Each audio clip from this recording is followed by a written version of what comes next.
ಆನೆ ಪತ್ತೆನೇ ಇಲ್ಲ. ಹೆಂಗೆ ಚೇಂಜ್ ಮಾಡ್ಕೊಂಡು ಗೊತ್ತಿಲ್ಲ. ಈವ್ನಿಂಗ್ ಇಲ್ಲೇ ಇದ್ದೀವಿ. ಭಾರಿ ಬುದ್ಧಿವಂತಿಕೆ. ಇವು ಯಾವಾಗ ಹಿಂಗೆ ಡೈರೆಕ್ಷನ್ ಚೇಂಜ್ ಮಾಡ್ಕೊಂಡು ಗೊತ್ತಿಲ್ಲ. ಆರಾಮಾಗಿದ್ದಾವೆ. ಹಗಲೆಲ್ಲ ಶೆಲ್ಟರ್ ಇದೆ, ರಾತ್ರಿ ಹೊತ್ತು ಆರಾಮಾಗಿ ಬೆಳೆ ಇದೆ, ಬೆಳೆನೆಲ್ಲ ತಿಂತವೆ. ಪುಣ್ಯಕ್ಕೆ ಯಾರಿಗೂ ಏನು ತೊಂದರೆ ಆಗಿಲ್ಲ. ಅದು ಬಂದ ದಾರಿಗೆ ವಾಪಸ್ ಕಳಿಸುವ ನಿರ್ಧಾರ ಏನಿದೆಯಲ್ಲ, ಅದು ಒಳ್ಳೆ ನಿರ್ಧಾರ ಅಂತ ನನಗೆ ಇವತ್ತು ಅನಿಸ್ತು. ರೂಟನ್ನು ಐಡೆಂಟಿಫೈ ಮಾಡಿದ್ದೀವಿ, ಸ್ಥಳ ಐಡೆಂಟಿಫೈ ಮಾಡಿದ್ದೀವಿ.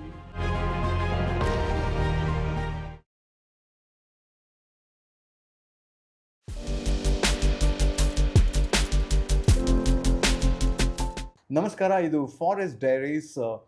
ನಾವು ಗೋವಾಕ್ಕೆ ನಮ್ಮ ಕರ್ನಾಟಕದ ಆನೆಗಳು ಹೋಗಿ ಅಲ್ಲಿ ಪಾರ್ಟಿ ಅಲ್ಲಲ್ಲ ಈ ಆನೆಗಳು ಪಾರ್ಟಿ ಮಾಡೋಕ್ಕೆ ಹೋಗಿಲ್ಲ. ಯಾವುದೋ ಒಂದು ಊರಿನಿಂದ ಬಂದಿರೋವಂಥ ಆನೆಗಳು, 3 ಆನೆಗಳು ಗೋವಾದಲ್ಲಿ ಪಾರ್ಟಿ ಮಾಡ್ತಾ ಇತ್ತು. ಅವುಗಳನ್ನು ಮತ್ತೆ ಮನೆಗೆ ಕಳಿಸುವಂಥ ಕೆಲಸ ಈ ಆನೆಗಳಿಂದ ಆಗಬೇಕಾಗಿದೆ ಅಂತ ಹೇಳಿಕೊಂಡು ನಮ್ಮ ಟಿ ಜೆ ರವಿಕುಮಾರ್ ಹಾಗೂ ಅವರ ಟೀಮ್ನವರು ಒಂದು 10-20 ಜನ ಅಲ್ಲಿ ಗೋವಾದಲ್ಲಿ ಹೋಗಿ ಕ್ಯಾಂಪ್ ಮಾಡಿದ್ದಾರೆ. ಅವರು ಏನು ಮಾಡಿದ್ರು, ಆ 3 ಆನೆಗಳನ್ನು ಅವರಿಗೆ ಮತ್ತೆ ಅವುಗಳು ಎಲ್ಲಿಂದ ಬಂತೋ ಆ ರೂಟ್ನಲ್ಲಿ ಅವರಿಗೆ ಅವುಗಳನ್ನು ಕಳಿಸೋದಕ್ಕೆ ಆಯ್ತಾ ಇಲ್ವಾ ಅಂತ ನನಗೆ ಅದನ್ನು ತಿಳ್ಕೊಳ್ಳುವಂಥ ಕುತೂಹಲ ಇದೆ. ನೀವು ಕೂಡ ಅದೇ ಕುತೂಹಲದಿಂದ ಕಳೆದ ಸಂಚಿಕೆಯಿಂದ ಕಾಯ್ತಾ ಇದ್ದೀರಾ ಅಂತ ತಿಳ್ಕೊಳ್ತಾ ಈಗ ಸಂಚಿಕೆಯನ್ನು ಮುಂದುವರಿಸೋಣ. Welcome back to the show. Thank you very much.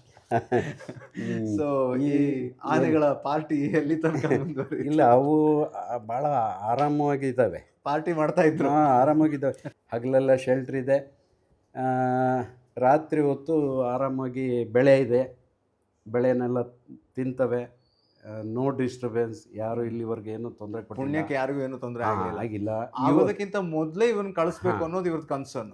ಈಗ ಹೆಚ್ಚು ಕಡಿಮೆ ಏನಾಗಿದೆ, ಅವಕ್ಕೇನು ತೊಂದರೆ ಇಲ್ಲ, ಯಾವ ಥರದಲ್ಲೂ ತೊಂದರೆ ಇಲ್ಲ. ಈ ಕಡೆ ಶೆಲ್ಟ್ರಿಗೂ ಏನು ತೊಂದರೆ ಇಲ್ಲ, ಈ ಕಡೆ ಫುಡ್ಗೂ ತೊಂದರೆ ಇಲ್ಲ, ಈ ಕಡೆ ನೀರಿಗೂ ತೊಂದರೆ ಇಲ್ಲ. ಇನ್ನೂ 6 ತಿಂಗಳು ಬಿಟ್ಟರು ಅವು ಹಂಗೆ ಇರ್ತವೆ. ಆದರೆ ಮನುಷ್ಯರಿಗೆ ತೊಂದರೆ ಆಗೋ ಚಾನ್ಸಸ್ ಆದರೆ ಅನ್ನೋ ಒಂದು ದೃಷ್ಟಿ ಇಟ್ಕೊಳ್ಬೇಕಾಗತ್ತೆ. ಯಾಕೆಂದರೆ ಅವಕ್ಕೆ ಇದು ಹೊಸ ಜಾಗ, ಜನರಿಗೂ ಅದು ಹೊಸ ಹಿಂಡು, ಹರಡು. ಸೊ ಹೀಗೆಲ್ಲ ಇರುವಾಗ ಅದು ಬಂದ ದಾರಿಗೆ ಅಥವಾ ಬಂದಂಥ ಸ್ಥಳಕ್ಕೆ ವಾಪಸ್ ಕಳಿಸುವ ನಿರ್ಧಾರ ಏನಿದೆಯಲ್ಲ, ಅದು ಒಳ್ಳೆಯ ನಿರ್ಧಾರ ಅಂತ ನನಗೆ ಇವತ್ತಿಗೂ ಅನಿಸುತ್ತೆ. ಸೊ ಅದೇ ರೀತಿ ಸ್ಪಂದನೆ ಮಾಡಿ ನಾವು ಕೂಡ ಅಲ್ಲಿಗೆ ಹೋಗಿದ್ದೀವಿ. ರೂಟೆಲ್ಲ ವೆರಿಫೈ ಮಾಡಿದ್ದೀವಿ, ಪೆರಂಬುಲೇಷನ್ ಮಾಡಿದ್ದೀವಿ. ನಮ್ಮವರೆಲ್ಲ ಸಾಕಷ್ಟು ಇಲ್ಲ ಸರ್, ಇದನ್ನು ಡ್ರೈವ್ ಮಾಡ್ಬೋದು ಅನ್ನೋ ಒಂದು ಹುಮ್ಮಸ್ಸಲ್ಲಿದ್ದಾರೆ. ನಮ್ಮವ್ರಿಗೆಲ್ಲ ಒಳ್ಳೆ ಹೋದ ಕೂಡಲೇ ಒಂದು ಸ್ವಲ್ಪ ಮಳೆ ಬರ್ತಾಯಿತ್ತು. ಐ ಥಿಂಕ್ ಮಳೆಗಾಲ ಎಲ್ಲ ರೈನ್ ಕೋಟು ಮತ್ತು ಫುಡ್ಡು ಎಲ್ಲ ವ್ಯವಸ್ಥೆನೂ ಆಗಿದೆ. They are also very happy. ನಮ್ಮ ಆನೆಗಳನ್ನ ನಮ್ಮಲ್ಲಿ ಒಂದು ಇದಿದೆ, ಆನೆಗಳನ್ನ ನೋಡ್ಕೊಂಬಿಡ್ಬೋದು, ಅಲ್ಲಿ ಸ್ಟಾಫ್ ನೋಡ್ಕೊಳ್ಳೋದು ಕಷ್ಟ ಅಂತ. ಅಂದರೆ ಒಬ್ಬೊಬ್ರದ್ದು ಒಂದೊಂದು ಥರ ಗುಣ. ನಮ್ಮ ಸಕ್ಕರೆಬೈಲಲ್ಲಿ ಆ ಥರದ್ದು ಬೇರೆ ಬೇರೆ ವಿಭಿನ್ನ ಜಾತಿ ಇದೇನಿಲ್ಲ. ಎಲ್ಲ ಹೋಮೋಜಿನಿಯಸ್ ಕಮ್ಯುನಿಟಿ ಇದ್ದಾರೆ, ಎಲ್ಲ ಮುಸ್ಲಿಮ್ಸ್ ಇದ್ದಾರೆ. ಒಬ್ಬರು ಮಾತ್ರ ಇವರಿದ್ದಾರೆ, ಬಿಟ್ಟರೆ they are all very good people. ಆನೆಗಳನ್ನ ಇಷ್ಟು ಚೆನ್ನಾಗಿ ನೋಡ್ಕೊಳ್ತಾರೆ ಅಂದರೆ, ಈಗ ಒಬ್ಬ ಡ್ರೈವರ್ಗೆ ಒಂದು ವೆಹಿಕಲ್ ಕೊಡ್ತೀರಿ, ಅದರದ್ದು ಸರ್ವೀಸ್ ಯಾವಾಗ ಮಾಡಬೇಕು, ಗಾಳಿ ಯಾವಾಗ ಹಿಡಿಬೇಕು, ಆಮೇಲೆ ಹೌದು ಸಡನ್ನಾಗಿ ಕರೆದಾಗ ರೆಡಿ ಇರಬೇಕಲ್ಲ ಅಲ್ಲ, ಅದೇ ಥರ ಇವ್ರುವೆ. ನಾನು ಎಷ್ಟೋ ಜನ ನೋಡಿದ್ದೀನಿ, ಅವರ ಆನೆಗಳು ವಯಸ್ಸಾಗಿ ಅಥವಾ ಇದಾಗಿ ತೀರ್ಕೊಂಡಾಗ ಹತ್ತಿದ್ದು ಉಂಟು. ಅಂದರೆ ಅಷ್ಟರ ಮಟ್ಟಿಗೆ ಅವರು ಅದೇ ಬದುಕು, ಇನ್ನೇನು ಅವ್ರಿಗೇನು ಬೇರೆ ಕೆಲಸ ಇರಲ್ಲ. ಸಕ್ಕರೆಬೈಲ್ದು ಸಾಕಷ್ಟು ಹಿಂದಿನ ಸಂಚಿಕೆಯಲ್ಲಿ ನಾವು ಮಾತಾಡ್ತೀವಿ, ಎಷ್ಟೊತ್ತಿಗೆ ಶುರು ಮಾಡ್ತಾರೆ, ಅವ್ರ ಕೆಲಸ ಏನಿರುತ್ತೆ ಎಲ್ಲ. ಅವ್ರಿಗೆಲ್ಲ ಮಾನಿಟ್ರಿಂಗ್ ಆಗಿ ಡೆಪ್ಟಿ RF ಇರ್ತಾರೆ, ರೇಂಜ್ ಫಾರೆಸ್ಟ್ ಆಫೀಸರ್ ಇರ್ತಾರೆ. ಹೀಗೆಲ್ಲ ಅವ್ರವ್ರ ಲೆವೆಲ್ಲಿಗೆ ಅವ್ರವ್ರಿಗೆ ಏನೇನು ಕೆಲಸಗಳು ನೇಮ್ಸಿದೆ ಅದನ್ನು ಮಾಡ್ತಾ ಇರ್ತಾರೆ ಅಲ್ಲಿ. So they are all very happy. ಓಡಿಸ್ಬೋದು ಸರ್, ಓಡಿಸೋಣ. Only thing we are waiting for the instruction. ಯಾಕೆಂದರೆ ನಾವು ಹೋಗಿರೋದು to assist Goa government. So ಅವ್ರ ಇನ್ಸ್ಟ್ರಕ್ಷನ್ ಇಲ್ಲದೆ ನೀವೇನು ಮಾಡೋಂಗಿಲ್ಲ. ಅವರ ಜ್ಯೂರಿಸ್ಟಿಕ್ಷನ್ಲಿ ಅವರ orders we have to carry. So ಈಗೆಲ್ಲ ರೂಟನ್ನು ಐಡೆಂಟಿಫೈ ಮಾಡಿದ್ದೀವಿ, ಸ್ಥಳ ಐಡೆಂಟಿಫೈ ಮಾಡಿದ್ದೀವಿ, ದಾರಿಲಿ ಸಿಗ್ತಕ್ಕಂಥ ವಿಲೇಜಸ್ಸು ಜನರಿಗೆ ಯಾವ ರೀತಿ ಕಾಷನ್ ಕೊಡಬೇಕು ಅನ್ನೋದು ಯೋಚನೆ ಮಾಡಿದ್ದೀವಿ. ಸಾಕಷ್ಟು ಸಿಬ್ಬಂದಿನ ಅವರು ಕೂಡ ಬರೀ ನಮ್ಮ ಏನು ಇಲ್ಲಿಂದ ಹೋದ ಟೀಮ್ ಅಷ್ಟೇ ಅಲ್ಲ, ಇವ್ರ ಜೊತೆಗೆ ಸಾಕಷ್ಟು ಸಿಬ್ಬಂದಿನ ಅವರು ಒದಗಿಸಿದ್ದಾರೆ ಟು ಸಪೋರ್ಟ್. ಆಮೇಲೆ ಡ್ರಮ್ಸು, ಆಮೇಲೆ ಸೌಂಡು, ಅಂದರೆ ಬೇಕಂದರೆ ತಯಾರಿ, ಆಮೇಲೆ ರೆಡ್ ಫ್ಲ್ಯಾಗ್ಸು, ಆ ಥರ. ಒನ್ ಡೇ ಇಷ್ಟು ಹೀಗಾಯಿತು.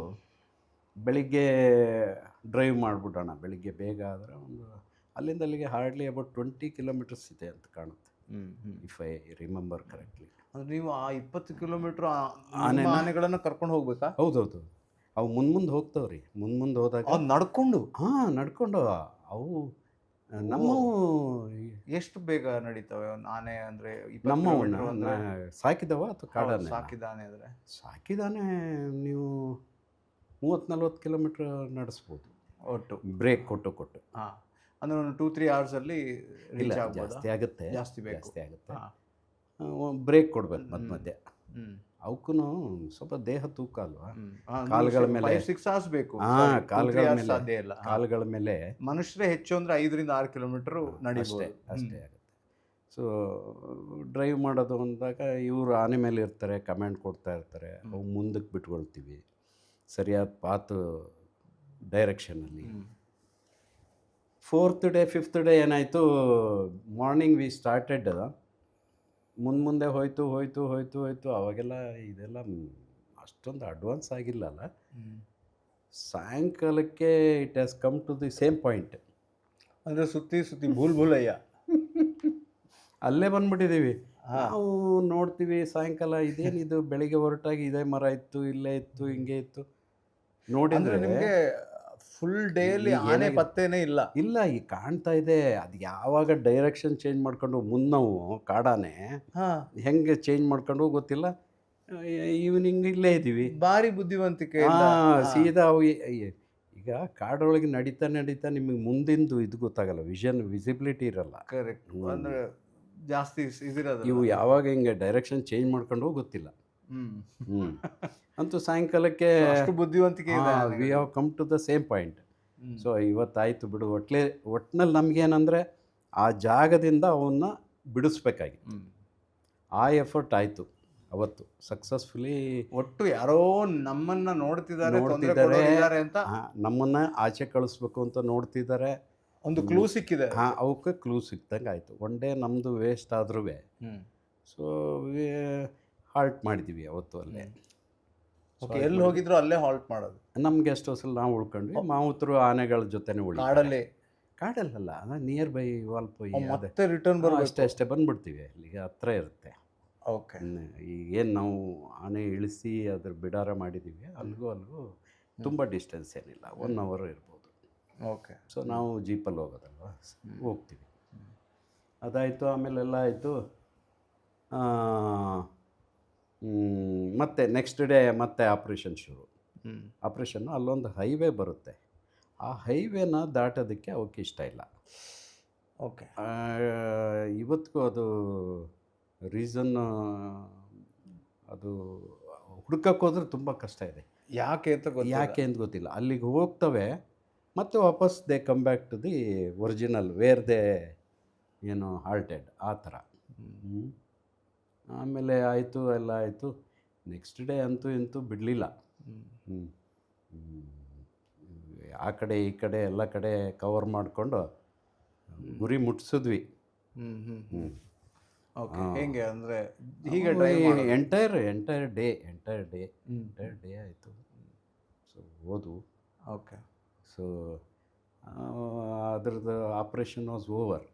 ಓಕೆ, ಸೊ ಕೊನೆಗೂ ಹೈವೇ ಕ್ರಾಸ್ ಆಯಿತು. ಆಮೇಲೆ ಏನು ಮನ್ಸು ಬಂತೋ ಏನೋ, ಕ್ರಾಸ್ ಆದಮೇಲೆ ಅದು it will ನಿಲ್ಲಿಲ್ಲ.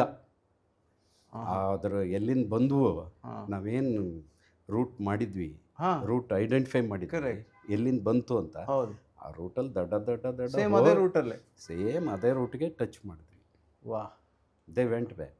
Okay, joint again ಅದ್ರ ಏನು ಹ್ಯಾಬಿಟೇಟ್ ಇತ್ತು, ಅದರದ್ದು ಆವಾಸ ಸ್ಥಾನ ಏನಿತ್ತು, ಅಲ್ಲಿಗೆ ಹೋಗಿ ರೀಚ್ ಆದವು. ಓಕೆ. ಅಂದರೆ ರೀಚ್ ಆದಮೇಲೆ ಅದು ಇದನ್ನು ಆಲ್ಮೋಸ್ಟ್ ಮರೆತುಬಿಡ್ತಾವೆ. ಇನ್ನು ಸಬ್ಸಿಕ್ವೆಂಟ್ ಇಯರ್ಸ್ ಅಲ್ಲಿಗೆ ಬಂದವೋ ಇಲ್ಲೋ ನನಗೆ ಗೊತ್ತಿಲ್ಲ. ಓಕೆ. ಯಾಕೆಂದರೆ ಬಂದಿರೋ ಚಾನ್ಸ್ ಇರುತ್ತಾ? ಇರ್ಬೋದು. ನಾನು 2006 ಐ ಲೆಫ್ಟ್. ಮತ್ತು ನಾನು ಕಾರ್ಗಲ್ ವೈಲ್ಡ್ ಲೈಫ್ಗೆ ಹೋದೆ ACF ಆಗಿ. ಇನ್ನು ಬಂದಿದ್ದರೆ ಗೊತ್ತಾಗೋದು. ಹೌದು, ನಿಮಗೆ ಒಂದಲ್ಲೊಂದು ರೀತಿಯಲ್ಲಿ ಬಂದಿರೋದು. ಇನ್ಫಾರ್ಮೇಷನ್ ಸಿಕ್ಕಿರುತ್ತೆ. ಸೊ ಅಂದರೆ ಅದು ಅದು ಬಂದಿಲ್ಲ ಅಂತ ಅದು ಅನ್ಕೊಂತೀನಿ. ಎಲ್ಲಿಂದ ಬಂದಿದೆ ಅನ್ನೋ ಜಾಗಕ್ಕೆ ಸಾವಂತವಾಡಿ ಅಲ್ಲಿಗೆ ತಲುಪಿದೆ ಅನ್ನೋದನ್ನು ಕೂಡ ನೀವು ಮತ್ತೆ ಕನ್ಫರ್ಮ್ ಮಾಡ್ಕೊಂಡ್ವಿ. ಅದ್ರ ಹಿಂದೆನೇ ಇದ್ವಲ್ಲ ನಾವು. ಅಲ್ಲ, ಹೈವೇ ದಾಟಿದ ಮೇಲೂ ಮುಂದೆ ಟಿಲ್ ಇಟ್ ಜಾಯಿನ್ಸ್ ದಿ ಇದು its original habitat. We were in the back. ಅದ್ರ ಹಿಂದೆನೇ ಇದ್ವಿ. ಓಕೆ. ನಮ್ಮ ಅಷ್ಟು ಆನೆಗಳು ನಾವು ಆಫೀಸರ್ಸು ನಡ್ಕೊಂಡೆ. ನಮ್ಗೆ ಅಲ್ಲೇನು ಜೀಪಲ್ಲಿ ಹೋಗಕ್ಕೆ ಅವಕಾಶ ಚಾನ್ಸೇ ಇಲ್ಲ. ಸೊ ಹೋಗ್ತಾ ಇರಬೇಕು, ಅದ್ರ ಹಿಂದೆ ಹೋಗ್ಬೇಕು. ಹೆಂಗೆ ತುಂಬಾ ಚಾಲೆಂಜಿಂಗ್ ಇತ್ತ? ಚಾಲೆಂಜಿಂಗ್ ಹೇಗೆ ಅನ್ನೋಕ್ಕಿಂತ ಅನಿಸ್ತು ಕೊನೆಗೆ ಇಲ್ಲ ಆದಾಗ ಹೇಗೆ ಅನಿಸ್ತು? ಇಲ್ಲ, ಇಟ್ ವಾಸ್ ವಂಡರ್ಫುಲ್. ಇದು ನಾನು ಹೇಳ್ತೀನಿ, they are all very happy. Fast department of Goa. So ಎಲ್ಲರಿಗೂ ಇದು ಮಾಡಿದ್ರು. ಅಲ್ಲ, ನಿಮಗೆ ಹೇಗೆ ಅನಿಸ್ತು? ನಿಮ್ಮ ಆ ಮೂಮೆಂಟ್ ಯಾವ ಥರ ಇತ್ತು? ಅಂದರೆ ಮೂಮೆಂಟ್ ಹೇಗೆ ಅಂದರೆ, ನಿಮಗೆ ಈಗ ಎಕ್ಸಾಮ್ ಬರೋದಾಗ 100ಕ್ಕೆ 90, 100ಕ್ಕೆ 100 ಬರುತ್ತೆ ಅಂದಾಗ ನಿಮ್ಗೆ ಹೇಗೆ ಖುಷಿ ಆಗುತ್ತೆ. ಹೌದು, at least we have completed the task. ಹಬ್ಬ. ನಮ್ಮನ್ನು ಒಂದು ಎಕ್ಸ್ಪೀರಿಯನ್ಸ್ಡ್ ಆಫೀಸರ್ನ ಕಳಿಸ್ಬೇಕು ಅಂದಾಗ ಅವರು ತೀರ್ಮಾನ ಮಾಡಿರ್ತಾರಲ್ವ, ಇವ್ರಿಗೆ ಕಳಿಸಿದ್ರೆ ಈ ಕೆಲಸ ಆಗುತ್ತೆ ಅಂತ. ಸೊ ಅದು ಆ ನಂಬಿಕೆ ಇತ್ತಲ್ವ, ಅದನ್ನು ಸಕ್ಸಸ್ಫುಲ್ಲಾಗಿ ಸಾರ್ಥಕತೆ. ಸಾರ್ಥಕತೆ ಅದು ಅಚೀವ್ ಮಾಡಿದ್ದ ಫೀಲಿಂಗ್ ಇತ್ತು. ಅವರು ನಾವು ಎಲ್ಲ ಸೇರಿ ಒಟ್ಟಿಗೆ ಊಟ ಗೀಟ ಮಾಡಿದ್ವಿ. ಸೊ ಚೆನ್ನಾಗಿ ಬೀಳ್ಕೊಟ್ರು. ಮತ್ತೆ ಅದೇ ಟ್ರಿಪ್ 24 ಗಂಟೆ ಟ್ರಿಪ್ ವಾಪಸ್ ತಗೊಂಬಂದ್ವಿ. ಅಂತೂ ಇಂತೂ ಇದು it's a rare experience, I tell you. ಇಲ್ಲಿ ಡ್ರೈವಿಂಗು ಕ್ಯಾಪ್ಚರಿಂಗಿಗೆ ಎಲಿಫೆಂಟ್ಸ್ ಹೋಗ್ತವೆ, ವಾರಗಟ್ಟಲೆ ಇರುತ್ತೆ ಅಲ್ಲಿ. ಅದು ಬೇರೆ ಥರ ಎಕ್ಸ್ಪೀರಿಯೆನ್ಸು. ಇದು ಒಂಥರ unknown place for our elephant. ನಮ್ಮ ಸ್ಟಾಫ್ಗೂ ಅನ್ನೋನು. ಹೌದು. ಇವು ಈ ಥರ ಆನೆಗಳೇ ಅನ್ನೋನು, ಆನೆಗಳೇ ಅತಿಥಿಗಳು. ಈ ಥರ ಎಲ್ಲ ಇರುವಾಗ it's A challenging issue. Even in my service time also ನನಗೆ ನೋಡ್ರಿ, ಅದಾದಮೇಲೆ ಮತ್ತೆ ಇಂಥ ಅವಕಾಶ ಮತ್ತೆ ನಮಗೆ ಸಿಗಲಿಲ್ಲ. ವಿತಿನ್ ಕರ್ನಾಟಕ ಎಲ್ಲಾದರೂ ಈ ಥರದ್ದು ಭಾಗವಹಿಸೋದು ಬಿಟ್ಟರೆ ಮತ್ತು ಔಟ್ ಆಫ್ ಸ್ಟೇಟ್ ಹೋಗಿ ಮಾಡುವಂಥದ್ದು ಇಟ್ ಇಸ್ ಎ ರೇರ್. ಇದು ತುಂಬಾ ಇಂಟ್ರೆಸ್ಟಿಂಗ್ ಆಗಿರುವಂಥ ಎಕ್ಸ್ಪೀರಿಯನ್ಸ್ ಅಂತ ಅನ್ಬೋದು. Thank you so much. Welcome sir. ಅಂದರೆ ಅದು ಯಾಕೆ ಹೇಳ್ತಾ ಇದ್ದೆ ಅಂದರೆ, ಅದು ಫಸ್ಟ್ ಆಫ್ ಆಲ್ ಎಲ್ಲಿಂದ ಬಂತು ಅಂತ ಪತ್ತೆ ಮಾಡೋದು ತುಂಬ ಕಷ್ಟ ಇತ್ತು. ಎಲ್ಲಿಂದ ಬಂತು ಅಂತ ಮೇನ್ಲಿ ತಿಳ್ಕೊಳ್ಳೋದು ಕಷ್ಟ ಇತ್ತು. ಹೌದು, ಯಾಕೆಂದರೆ 3 ರಾಜ್ಯಗಳ ಕಾಡು ಒಟ್ಟಿಗೆ ಅಲ್ಲಿ ಇದು ಸೇರ್ಕೊಳ್ಳುತ್ತೆ. ಕರೆಕ್ಟ್. ಸೊ ಕರ್ನಾಟಕದ್ದು ಇದೆ, ಅಲ್ಲಿಂದ ಇದೆ. It is easy. ನಾನು ಆ್ಯಸ್ ಐ ಟೋಲ್ಡ್ ಯು, ಕರ್ನಾಟಕದ್ದಲ್ಲ ಅನ್ನೋದು ನಮ್ಗೆ ಗೊತ್ತಾಗ್ಬಿಡುತ್ತೆ. ಗೋವಾದಲ್ಲಿ ಇಲ್ಲ ಅನ್ನೋದು ಗೊತ್ತಿದೆ. ಇನ್ನು ಉಳ್ಕೊಂಡಿದ್ದು ಒಂದೇ. Thank you so much. ಅಂತೂ ಇಂತೂ ಸಾವಂತವಾಡಿಯಿಂದ ಗೋವಾಗ ಪಾರ್ಟಿ ಮಾಡಕ್ ಬಂದ 3 ಆನೆಗಳ ಪಾರ್ಟಿನ ಯಶಸ್ವಿಯಾಗಿ ಮುಗಿಸಿ ವಾಪಸ್ ಕಳಿಸಿದ್ವಿ. Thank you.